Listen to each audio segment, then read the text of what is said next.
Welcome once more to Postcard and to Leigh Banks, and he's where he was last week, which is a change. You're usually scattering about the globe.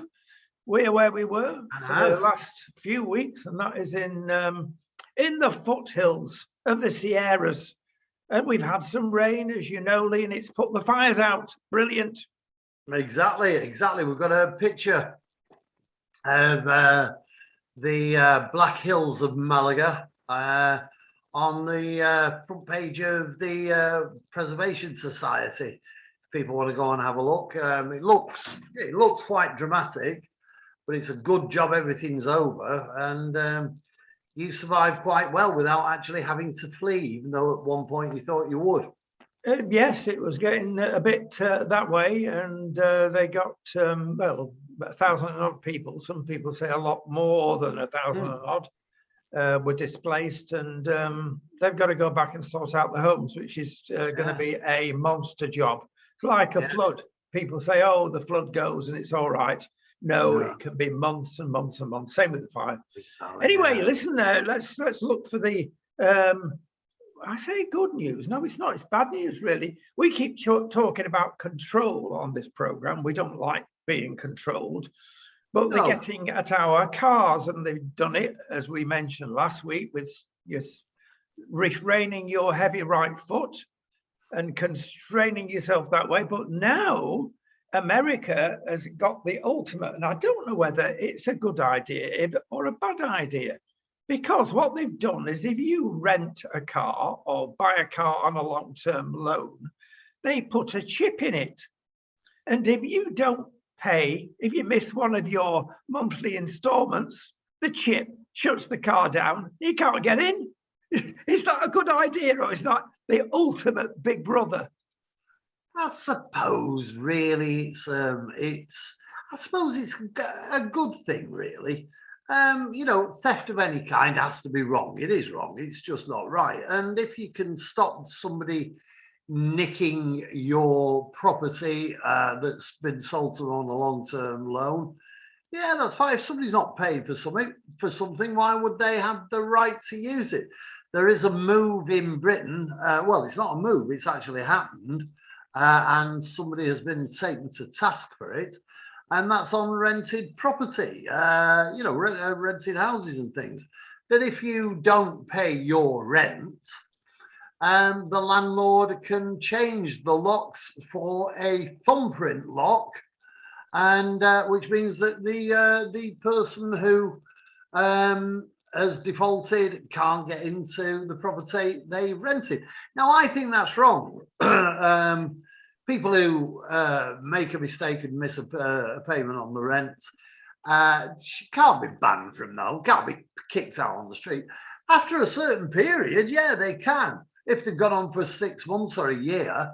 But yeah, these things are affecting our personal liberty. These two are affecting defaulters. Now, if there's a good reason for you to default, then instead of getting in that position where your car shuts down on you or the door won't open on your house, talk to your landlord, talk to your lender, explain the circumstances. There might be a way around it in this dystopian, decrepit world that we live in now. I don't think there will be, because you'll have to talk to a robot instead of a human being. And the robot said, computer says no, and that's it. Well, yeah, and that's a good tip. Keep in touch with the person that you owe. The worst thing you can do is keep stum and think you're going to get away with it, because that drives them mad. And we've been in that position many times. So keep in touch. At least you can talk. When the jaw stops, it's war, as we know.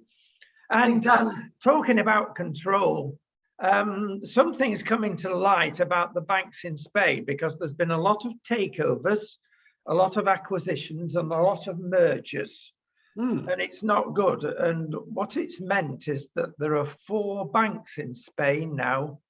That is not good, because they're the 4 biggies, and they've got the ultimate in power. And the first thing you'll notice is that you can't get in touch with your local bank.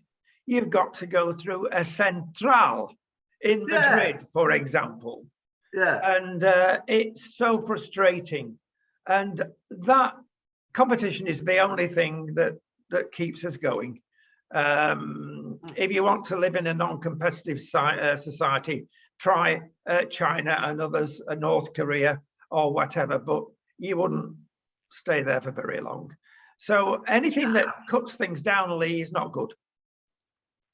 No, of course it isn't. The less information, the less service that you get in this world is only a bad thing. But things are moving in that direction. Don't be fooled by this, ladies and gentlemen, boys and girls, and everybody else who's watching. Don't be fooled by this. Service isn't getting better because it's being done by robots. Everything is getting worse because the service industry has fallen apart. Anybody who wants, I was talking to a young lady last night who said, I think it's really bad that all the Slovaks and the Polish have gone back to Slovakia and Poland. Well, I said, why is that, Duck? Thinking she was going to say something racist. And she didn't. She says, it's because I have to do the bar jobs now. I don't want to work behind a bar. There's no English people who want to work behind a bar.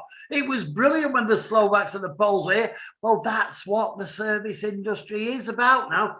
Go to Slovakia. Their service is brilliant. You have to give them a bit of a tip. But that's fine. €1 after a night's drinking. Yeah, and in other countries, most of the countries, being a waiter or a waitress actually has dignity. And a good Spanish waiter, they're brilliant. Absolutely. And we've had many and in our businesses, both in UK and Spain. And I tell you what, the Spanish waiters are absolutely wonderful, professional. They can carry 8 plates and more on one hand all the way up here. They never drop them. How do they do it? I've seen them in Slovakia, where the bars are very often across the other side of the pavement. The seating's very often, where all of a sudden some idiot with a baseball cap on, covered in tattoos and everything else, comes screaming down the road on a scooter like a child, one-wheel scooter like that, and the waiters come out with the tray like that. The scooter goes whizzing by, and you see them very gently do that and then carry on. Never drops a drink. Yeah, get an English waiter, pint pot in his hand. You go, excuse me, they go, hey, oh, look what you made me do now. And that's it. That's the difference between service and service well. Go to Slovakia. Go to Slovakia. See how you're served. You're served like you are an equal, but that everybody's a god. Yeah, that's true. And don't decry the jobs either, because I and my wife worked for many years when we bought our first restaurants. There's only one way to learn how to run a restaurant chain, and that's do it yourselves. Get on the griddle in 40 degrees heat and the griddle's probably at 100 degrees heat. Yeah. You suffer, but you learn how to do it. So don't decry the jobs in a restaurant. They are super duper. Yeah. And you sleep at night, I'll tell you, after that lot. But the good news, I've got some good news for him. He'd be pleased about it, because he's going to relocate to the southern regions shortly. And there are some goodies awaiting for you, Leigh. The Spanish are offering digi-nomads. Now, he doesn't qualify, I've got to be honest. I know digi-nomads. I could be a digi-nomad if I wanted. Well, yeah, it's essential you know something about digis or the internet or whatever. And what didgeridoo do. Yes, especially that. He blows his didgeridoo every day. And, the truth is out now. Well, there are certain regions in both Spain and Portugal that are inland and not on the wealthy costas, and they're becoming depopulated. And the government wants you to go there and get in the pretty white villages of the mountains, and they're delightful. And but they've been emptied. They're not reproducing children, so they're offering, especially young people, any age that's got some digital experience, Why digital? Well, we're all digital, aren't we? Sorry, dystopia again, Leigh, but it's the Yeah, truth. exactly. But the big difference is in regions in the mountains, they've got better internet like we have than the centre of London. So that's why they want digital people there, and they'll give you 50% of your tax back for at least a year. So there you go. No, good idea on the face of it. Brilliant idea. Sounds good. Ladies and gentlemen and everybody else, don't do it. Don't go there. Because if you buy a house there and you do the dying act out there, then your wife will get 30% of your half of your joint property. Yeah, she will get 30% of your joint half, 50% of the house. Then the government will spread it around to all your aunties and uncles and all your dead grandparents and everybody else. Then when you sell the house, all these people come out of the woodwork. And if you haven't got the money, they'll rip you off. And if you sell your house in Britain after you've moved to Spain, then you'll have to pay capital gains tax on it. So the Spaniards, don't go to Spain. Don't go. Go to Portugal with me. Well, he's half right. There are certain regions in Spain that they've had that law for a long time, and it's a cruel law. It's a stupid law. There are other provincias in Spain that are okay, and they've not got, it all goes to your wife, and then on both deaths it goes to the children in equal amounts. So be careful where you go. Check. Yeah. It's an important. I mean, it's all right. People come to Spain and say it's sun shining. You've got to do the negative with the positive. Do your homework properly. Talk to a local. They will know before you make and sign on the dreaded bottom line. But Portugal is better. They want you off the coast. They're suffering more than Spain. It's a country a lot smaller than Spain, with only 10 million people, and they've all got out of the interior. And so you can do a good deal, and they will actually pay you for going and living there. So there you go, Leigh. You're right. Interesting, very interesting. Why is it talking the voice of knowledge here? I'm trying to point at him. I'm probably pointing in the wrong direction. Do we? Oh yes, that's how you do it. Isn't it like that? Oh no, can't even find it. Him there. Why is property in Portugal so much more expensive than in Spain? Well, it depends where you go. If you go to the east of the Algarve, which is the southern strip, it's extraordinarily expensive. Yeah. But no, generally, you've got inland well, I say inland, even 10 kilometers, 8 miles, 7 miles, or 6.9, whatever it is. My goodness me, the property prices fall. It's just that they take advantage of the sea. Like anybody else, it's an open market, and they'll charge you if you want a sea view. But go a bit inland, no, it is cheap, like Spain. In fact, some places, and you've had experience of this, halfway up Portugal, you were looking at a property there that had its own wine cellar, its own farm, and it cost you, well, they paid you to get there. I mean, it's so cheap, but would you live there? Because although the internet is superb in Portugal as well, there's not the right lot going on. You've got to be careful that if you want to retire and look at the grass, or the grass even in southern Portugal, then that's okay. But it's not wang, bang, wallop as the Algarve is or Lisbon is. But if you've got your own wine cellar, why do you want to go out? You get fed up with your own wine cellar. No, you won't. No one can guarantee that. Again, swimming pool, wine cellar. Swimming pool, down the stairs, wine cellar. Up the stairs, swimming pool. All day. Like that. Brilliant. Drowning does spring to mind. But we'll move on to another. I nearly said company. But it is in its own way. It's the NHS. Now, Boris, as you know, has fallen in love with the NHS. And he's gone completely bonkers about the whole thing.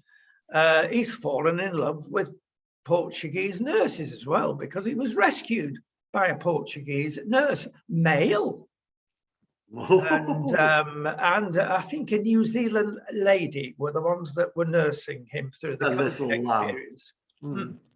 And but the Portuguese, actually, male nurses are famous. They're brilliant. I'm afraid I suffered under the knife in Portugal last year, and the male nurses were absolutely phenomenal.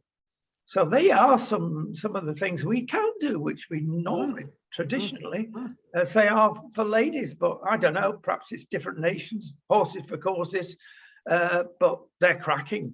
And some of them, you know, you think, God, I prefer you. The medic himself, that well trained. And I'll tell you what, they get paid next to nout. They're on tiny wages compared with the nurses. A third of what you get in Britain, and they're complaining in the NHS in Britain. Go to Portugal, you can complain there because the wages are awful. Anyway, get to the NHS, the nub of the subject. Why should we not criticise the NHS? Why should we build our whole policy, Rishi included, by giving money to the NHS and raising it from everybody else? Give it to the doctors and nurses. We've got no complaints, really. Yes, we have, but not generally about doctors and nurses. They've done a grand job. But the NHS, and I'm not going to be popular, has been absolute pants, top to bottom, in this horrible COVID.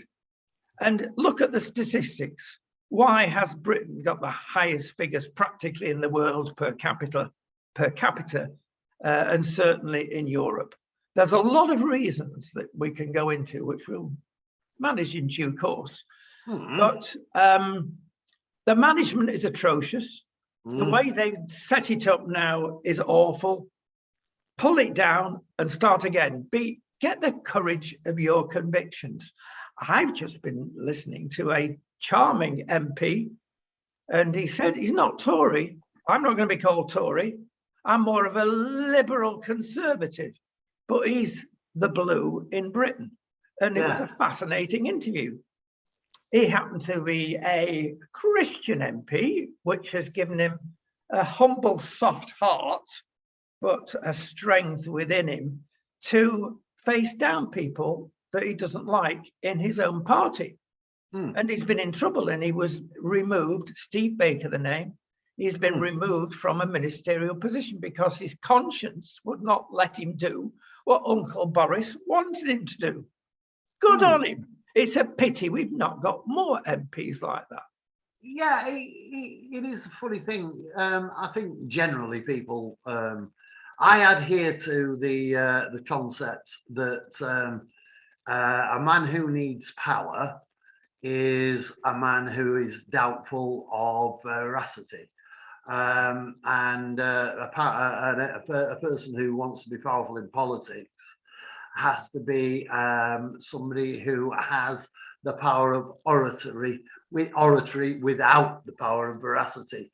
And that makes any, and I've known so many politicians, I cannot genuinely name one politician, I'm sorry to them, because they all know me, they all still know me. I'm talking about you, not you, them, the politicians.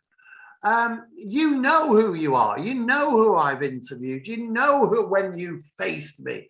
You know when we've sat in a bar and talked, and when we've shared things. But I have never ever trusted one of you unless you serve to gain from supporting me or the people I represented. And that is the name of the game of politicians. The NHS is a strange organization now. It's a hybrid organization. It's way behind the times. It's like the BBC. It's like the newspaper industry. It's fallen behind the times. Newspaper industry is trying to catch up. BBC has become a middle-class oik. The NHS is something of good heart and caring, but unfortunately is run by politicians and business people who will always say, this isn't personal, it's business. Well, Business is personal. Business affects everybody's lives. Everybody's life is affected by business. And for show off, big-headed, shiny, fat cat business people to actually have the audacity and the ignorance to say, sorry, this isn't personal, it's business, shows the kind of people who rule our lives in Parliament and in the business world. Shameful. No, he's 100% right, and I will quote you some of my favourite statistics now. With all these cutbacks, with all this £5 billion going to be paid, which won't finish up in social services, it'll finish on the NHS ground floor and do no good at all. Why? Because at the same time, the very same day, it was announced that the NHS were recruiting another 40 odd people, then later on another 150, between £200,000 and £300,000. And what were they? Middle management jobs. Yeah. Now, the doctors used to do that in their GP surgeries in their region, and it was run a darn sight better. More than that, and more, well, of course, you associate, and you will always associate the pandemic with toilet rolls.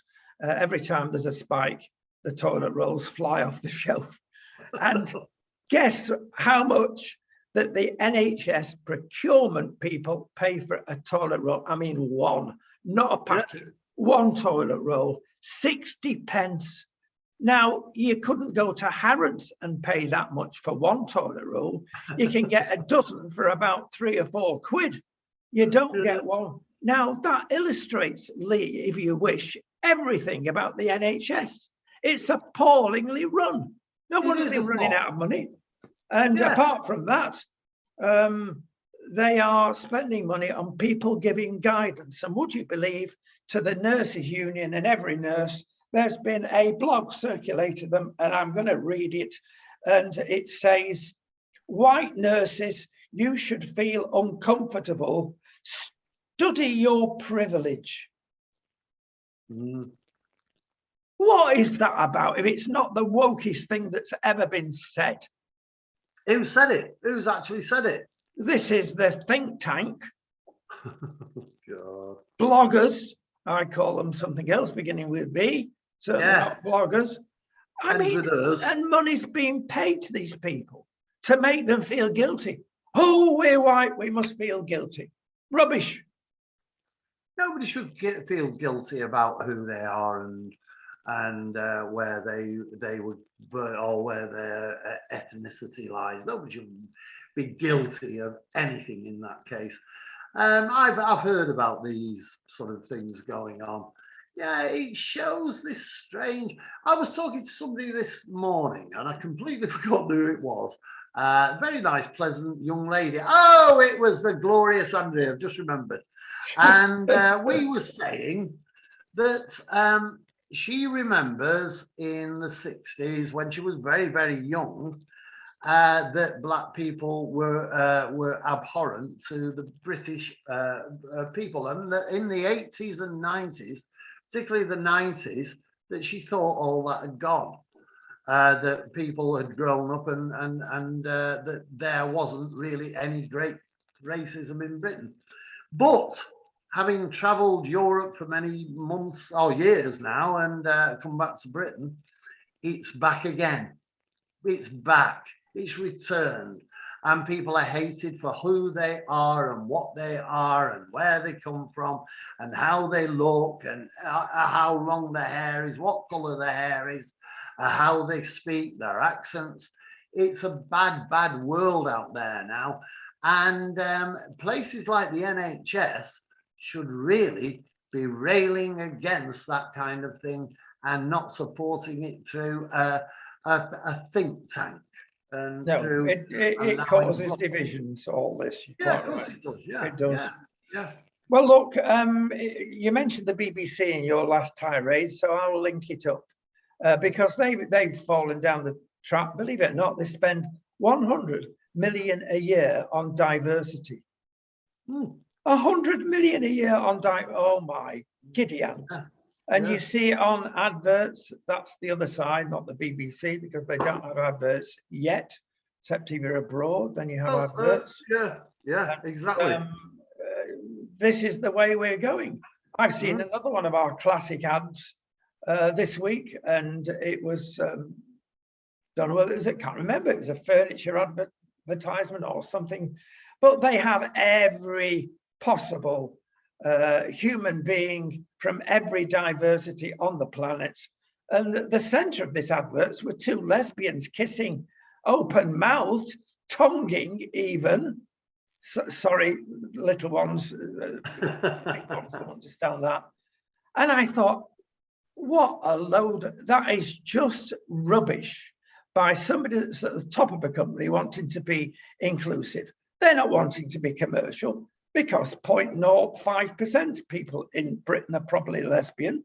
So what about the other 99.5% of people? Sell your product to them. Don't put your point of view through the advert. An advert is an advert. Sell your chairs, your horses, or whatever you sell. Don't go into a social diatribe because we don't want to know. Was that a fly flew across your face? I just wondered if you see there, he's gone again. Oh no, he's trying to kill me.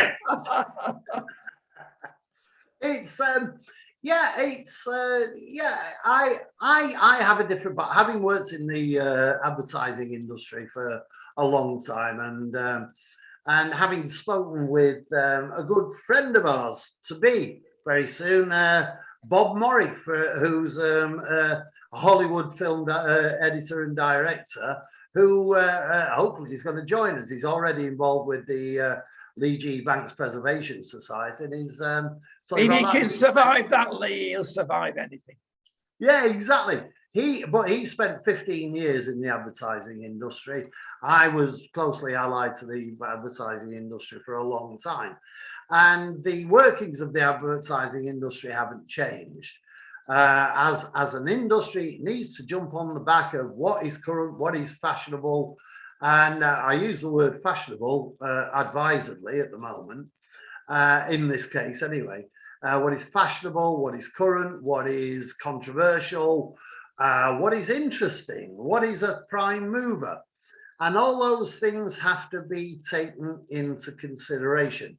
Now, both Bob and I were saying that people who are joining the industry now don't have that kind of knowledge of the background to the industry, because it's now become an internet-led industry where you don't deal with so many people, so many moguls, so many powerful people. You don't have, it's usually one bloke sitting at a desk by himself or sitting in his lounge at home trying to make an advert between Coronation Street reruns and Loose Women.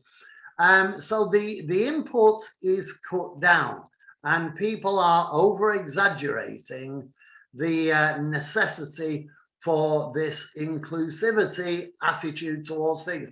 By all means, be inclusive, make things that make sense, but certain things don't have to be of any kind of nature other than what they are, and to force them into bottles and packages of things that they really do not need to represent or do represent, then yeah, get on, learn about your industry, do it properly, and ignore the government's draconian ways of forcing you into making this kind of thing.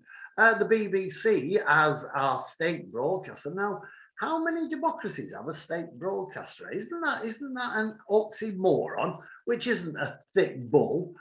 Is that not something that really we should be looking at very closely as a democracy? A state-run broadcaster costs a fortune and is hamstrung by lots and lots of things that are passed down by the government, by think tanks within the government who think that we need to look good. And I believe the BBC, like the advertising industry, is losing its direction. Now, I watched one of Bob's adverts. I won't say what the product is. Yeah, well, why not? It's a Twix bar. He made an advert for a Twix bar. It's a film noir advert, beautifully done, tells a narrative, has fabulous scenes in it, has emotion, has humor, has excitement, has drama, all within 25 seconds. Now that is making an advert. Yeah. Some of the adverts are better than the programs, of course, and we all know what they are, and they make us laugh more than the comedians do sometimes. Listen, I've got to mention in conjunction with this, Texas, over the other side of the pond, because they've decided, now there's very divergent views about this, you make up your own mind, make your choice. But abortion is not allowed after 6 weeks. They've just introduced this law into Texas. And a lady CEO of Tinder, that's a big social media company, moved from California to Texas, has gone berserk because she supports the Women's Liberation Front, who are very anti this, of course. And she's saying, we're not having this. So anybody that gets pregnant and wants to get away, do away with the child, we'll pay for the transport to the next state and accommodation while you can do it in the next state. Okay, that's her choice. I would say it should be the choice of the lady concerned which state to go in.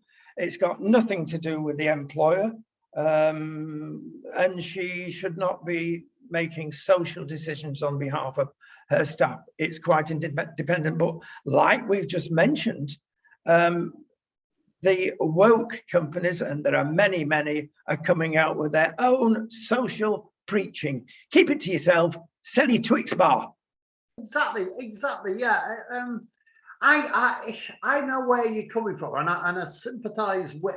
No, that's the wrong word. I have no sympathy. I have empathy. I empathise with where you're coming from, and I know a lot of people feel exactly the same way. The problem with that is that somebody like I'm sorry to keep going back. It's because he's my new friend. Bob Morey had no need, no desire to put into this film, or wasn't put under pressure to put into this film lots of political statements. Now, political statements are something that, you know, is quite open to the advertising industry. If the advertising industry and the companies, and bear in mind, it's not the advertising industry, it's the company that employs that section of the advertising industry to do their work. If they want to make a political point of view, they have every right to do it. Every right to do it. Anybody who has a platform, apart from Facebook, anybody who has a platform, I'm just going to say that again, apart from Facebook, anybody who has a platform can use that for their own political means. That's the way of the world. That's the way the world's been forever. Use a way, do it your own way. People will decide if they want to buy your products based on whether they like your politics, your artistic intent, anything that you do. So, well, I can understand where you're coming from. The sting was in the tail, I might say then. Don't buy their toilet rolls. Good. Or wipe them out. Or whatever. Yeah. Or Nivea, whatever. Yes. Right. Okay. As long as it's not the slippery one, Isel. We move on. Yes. Well, there's been a lot of media into alternative medicines, alternative diets. We're always in the diet thing. And everybody seems to agree that we've got to avoid highly processed foods. Now, it's fascinating if you go back history-wise, because the ladies always used to be at home. There are many things that have driven them out of home, apart from choice. One was the Second World War, of course, where they had to rescue the nation because half the men were, no, I'm exaggerating, were demised, but they had to go out with the after-war effort. So that was a big change in society then. And then along came, dare one say, the pill, and that it gave women more freedom to go and work for longer. Lots of things have been happening that the ladies go to work, and therefore it's not easy to prepare a meal because it takes a long time or longer time to prepare a meal unless you're very good. That's natural. You've got to go and shop. You may have to shop at various places to get the right kind of source food. So you've got to be careful what you're buying. I'll give you some examples, and I've got to read this. There's certain things you've got to avoid. And I'm sorry, when you're going around the shelves of the supermarket, be a bore and don't let anybody near you and push you out of the way while you read the contents of the jar or the tin or anything, but read them because there's certain things to avoid. BHT. You've got to, I can't even pronounce what BHT, but if you see that on the list of ingredients, avoid it like the plague. Actually, it's an additive for jet fuel that does contribute to thickening, as I understand it, a soup. Of the arteries. Yes, as that as well. Things like high fructose syrup, which sounds very appealing, doesn't it? Nice. No, it's not. It's manufactured and boiled up, and it turns into something that is quite carcinogenic if you're not careful. Now, this is if you eat a lot. They try it on rats. They feed them this for months, which you'd never do, but still it's a contributant. And if you are susceptible, as an example, to cancer, you don't want to make yourself super acceptable by eating the wrong food. There we go. And yellow food colorants. Anything that's yellow as a colorant is apparently made from coal tar.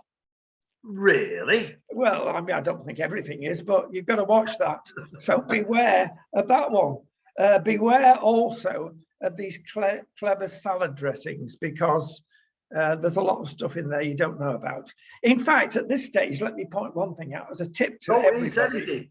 Well, yes, and that is, if there's a long line of ingredients and most of the packet or tin is taken over by what's in it, don't buy it. If it's tomato soup, it shouldn't have that many ingredients in to enhance the taste, to make it sweet or whatever. Go for the short rice, potato or whatever. That's a good tip. Yeah, it is. It's a very good tip. There is a problem with reading food parcels and cans, etc., in a supermarket, and that's dignity, isn't it? That's dignity. Here's a typical middle-aged person reading a soup can like that. Now, I'd rather have the colours to be seen going at a soup can. What do you mean? Don't you like that soup can? Yeah, honestly. Only if you're over 45, the eyes take a big turn southwards. That's when you need the glasses on to see. Right. The other thing to avoid is soya. Believe it or not, it's as long as it's straight soya, but there's very few things that are straight soya. And you thought soya was good. Depends how they process it. And then, talking about salads and salad cream. No, salad cream is not so bad. But if you get mayonnaise, a tip again, avoid the mayonnaise that has soya in it. Go for the one that has rapeseed oil. Now, there's lots of people who will tell you why.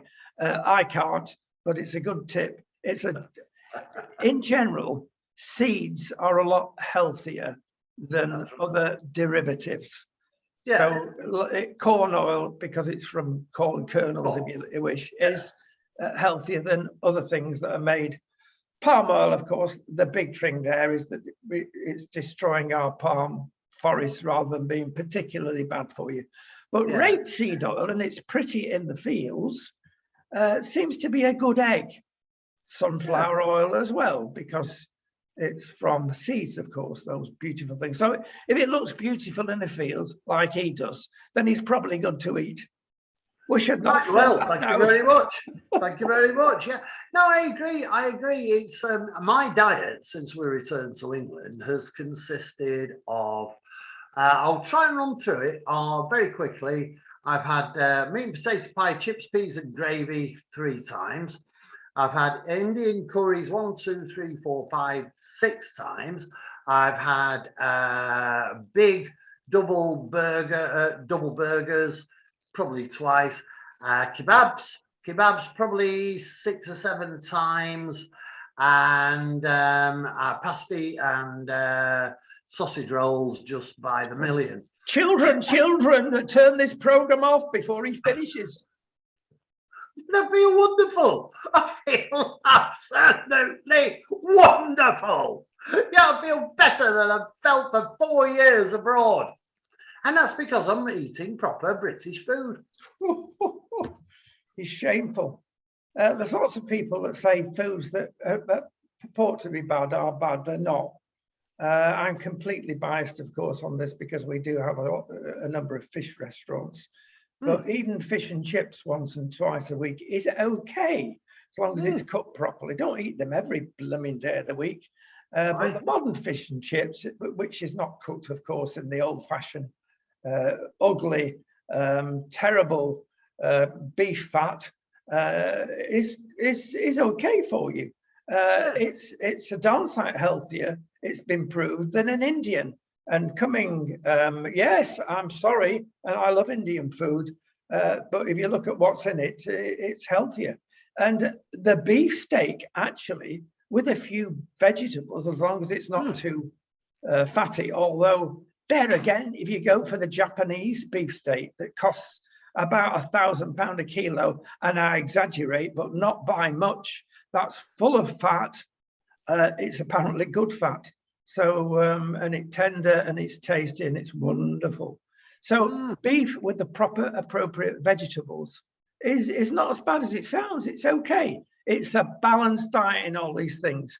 And as I say, if you want a nice dressing, mate, just get yourself some olive oil and lemon. It's brilliant. Bit of pepper in it. It's gorgeous. Bit of garlic in it. Yep, he's right. Right. What about liver with those pipes that stick out of it like that? Is that good for you? Well, it is if you've got certain conditions, apparently. If you eat an awful lot of offal, I used to very briefly, I used to work for United Cattle Products, which were just round the corner. I think they were in Broughton, just in Salford. And yeah, I've never seen anything like that. Sorry, UCP, if you're still going. I don't know if you are, but this is going back some years. And what a horrible, awful experience it was to be sitting in a truck driving cows' bellies back to the place where they get cleaned up, do an emergency stop, and then all flop over your head. And you know, like that, and then carry on. Dreadful experience. He's talking tripe again, of course.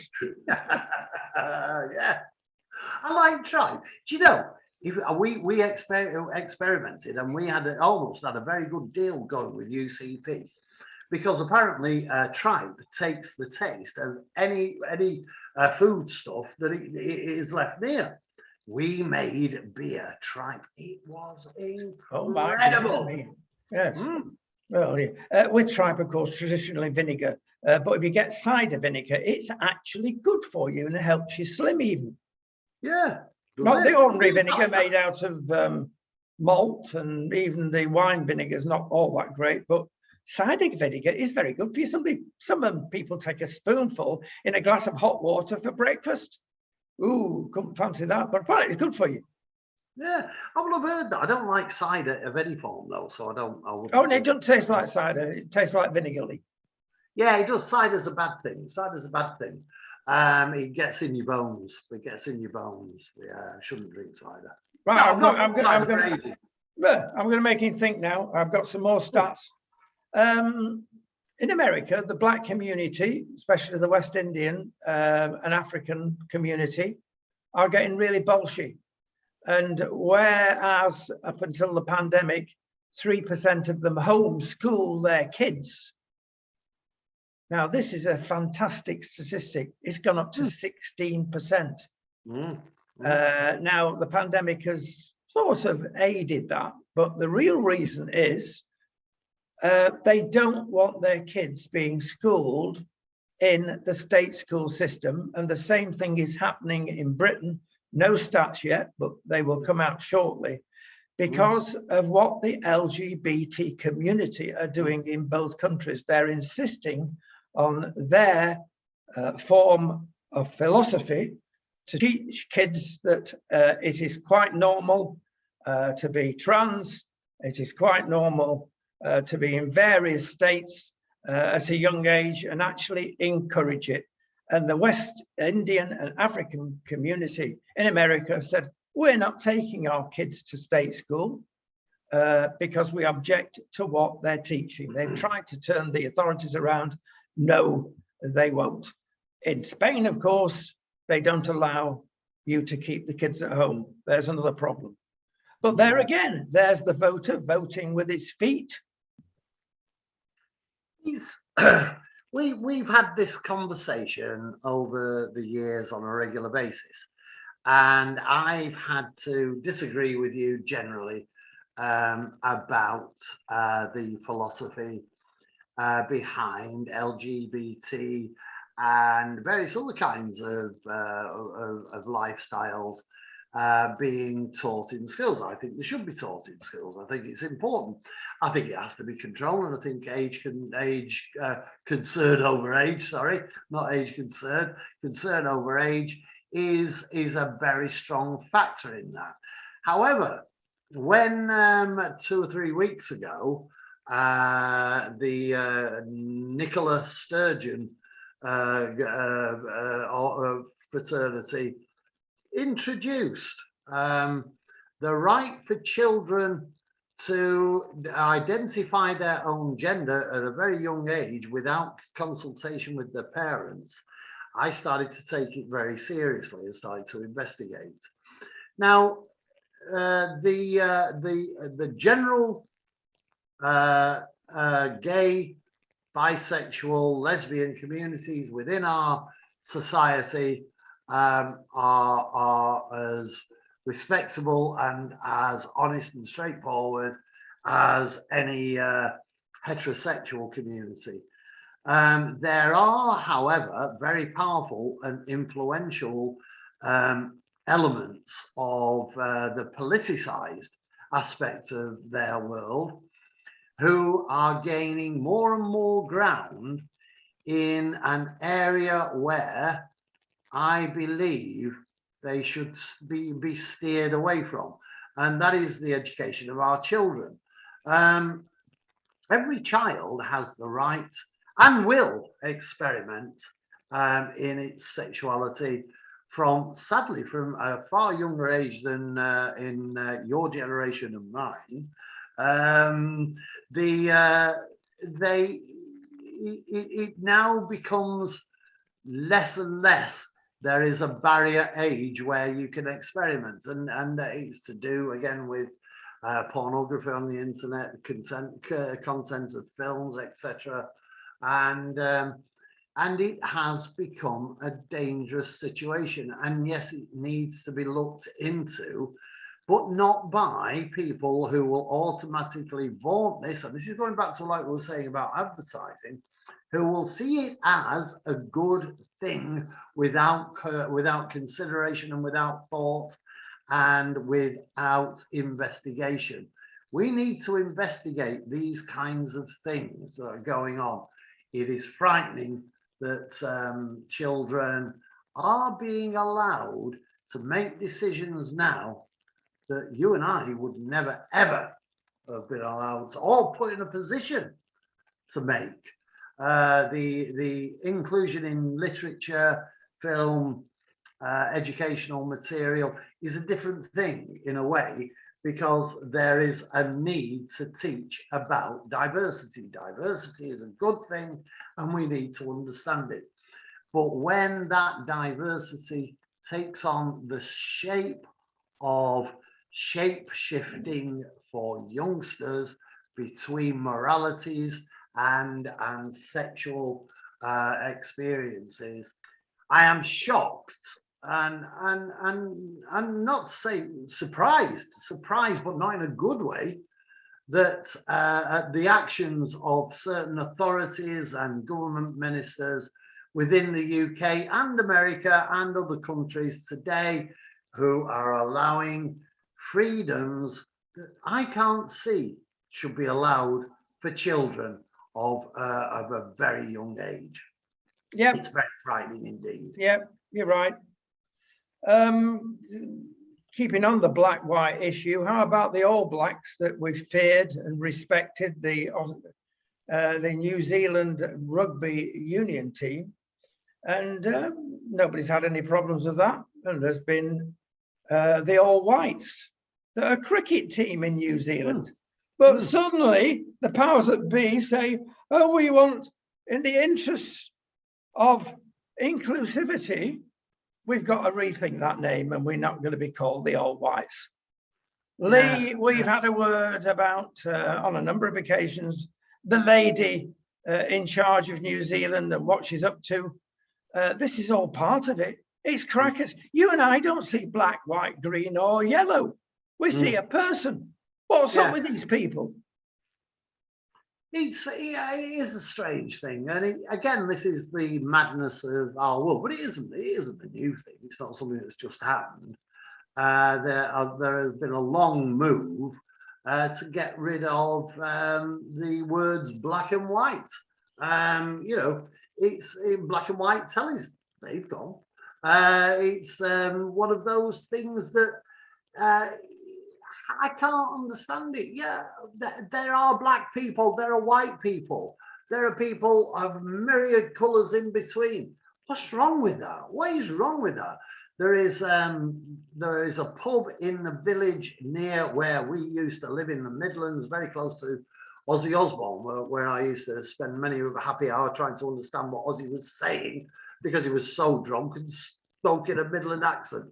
I was a bit the same, spoke in a Manchester accent. So we spent 4 years drinking together and I understood a word we said. I know, well, think about Sharon. How she's gone on for all these years and she's very faithful to him, isn't she? She's very good. She's very good. He wasn't, when I knew him, he was living with Thelma, not Sharon. They hadn't met Sharon then. He had, but he wasn't with her as such. Yeah, she's a good girl, Sharon. I have met her through circuitous routes. But yeah, there is a pub, and I'm trying desperately to remember the title of the pub.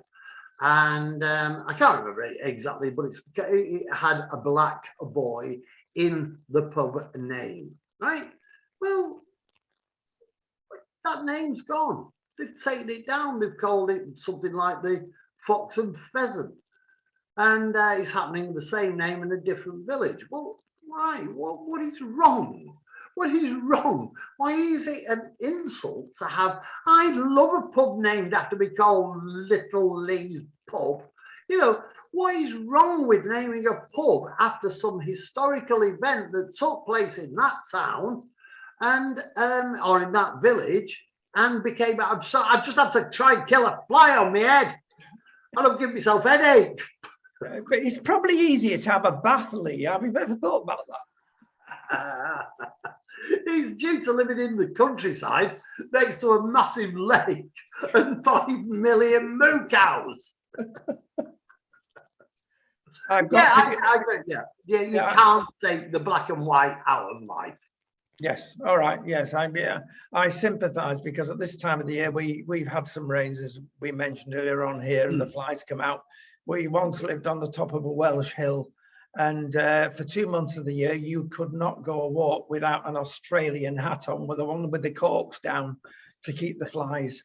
And we thought, what is going on here? And we found out the biggest pheasant farm was just over the hill. And of course, they drop a lot of goodies and it attracts the flies. And that was awful. And you can swat them all your life. There'll be another one to take over. Which brings us up to I don't know how to. Well, yes, you know all about the lady police officer with Extinction Rebellion, and of course they blocked the M25. It's back again.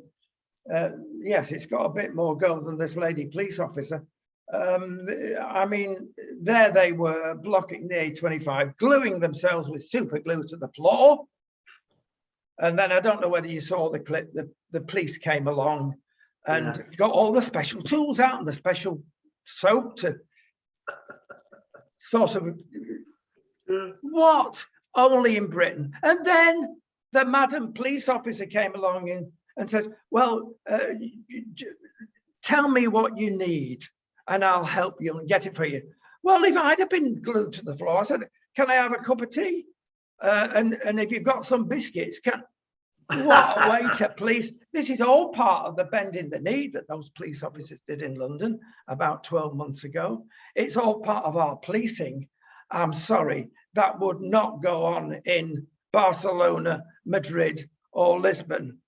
I'm afraid if you stuck yourself to the floor and if you lose your skin, it's your fault. The officers have been there with a shovel and said, out, while that woman was fighting for her life because of these idiots. And had to be air ambulance.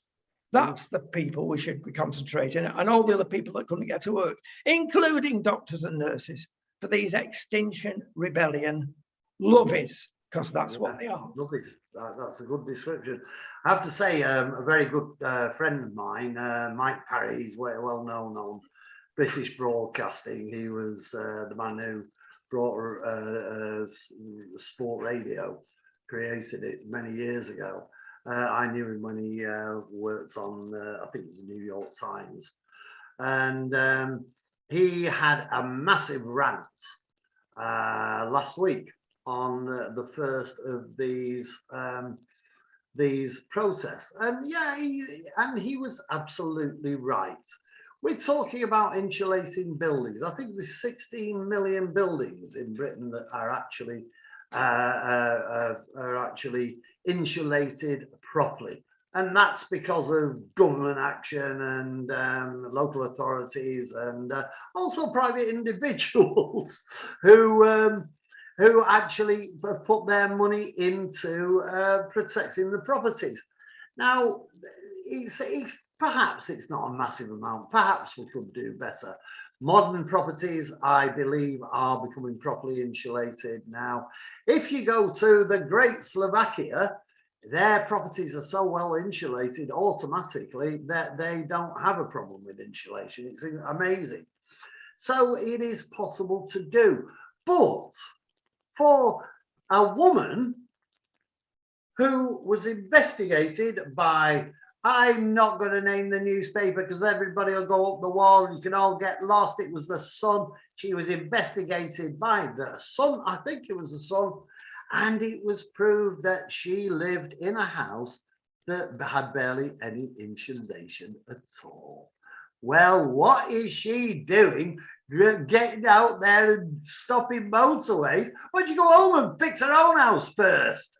It's a ridiculous thing. It's a ridiculous thing. Yes, homes need insulating. My 300-year-old home, which is just up the road from where I'll rent a place now, because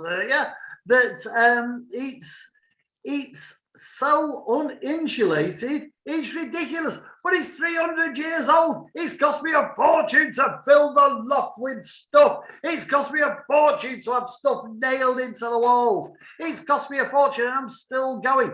People can't always afford to do what you left-wing, trendy, pink left-wing pinko people want to do.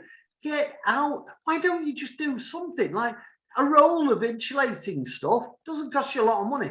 Why, instead of gluing yourself to a motorway, like Rodney says, making people late for work, making people miss jobs, making people unable to get to hospital, why don't you go and insulate some old lady's house for her?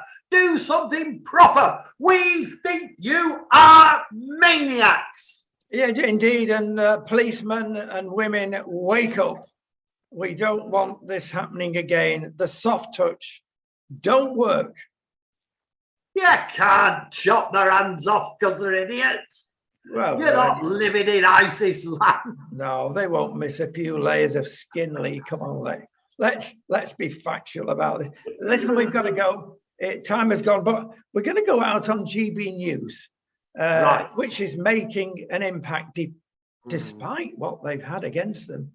They've had people, dodgy people, and I'm going to say, even though they won't, technically not helping them. They've had terrible problems with the sound, terrible problems getting them on air. And I'm not surprised, because a lot of the MSM, mainstream media, didn't want them. Some did, some didn't. And they came up with false figures. Nobody's watching you. Well, it's not true. A lot of people are watching them. There's an audience for them.